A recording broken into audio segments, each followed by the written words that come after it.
يا بابا، ما كانش يقصد. بيزعلي قدام الناس يا ملك. ما كانش يقصد، معلش. السلام عليكم. رايح فين؟ طالع البيت. ابويا ممكن تسيبني عشان انا جاي من الشغل وتعبان ومش قادر، عايز اغير واخد دش. مالكش دخول بيت عندي تاني، بقالك تزعلي قدام الناس يا خسارة تربيتي فيه يا بنتي. اللي انت بتقوله ده يا ابويا؟ سمعت؟ مش قال لك كلمه ما تتناش، قال لك مالكش دخول البيت، يعني مالكش دخول البيت.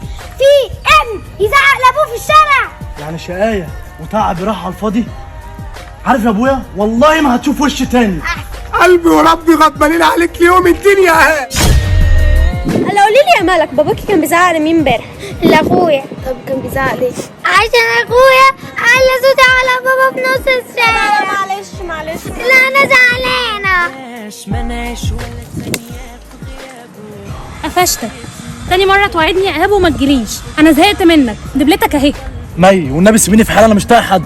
ايه ده مالك يا ايهاب، انت بتعيط؟ ابويا طردني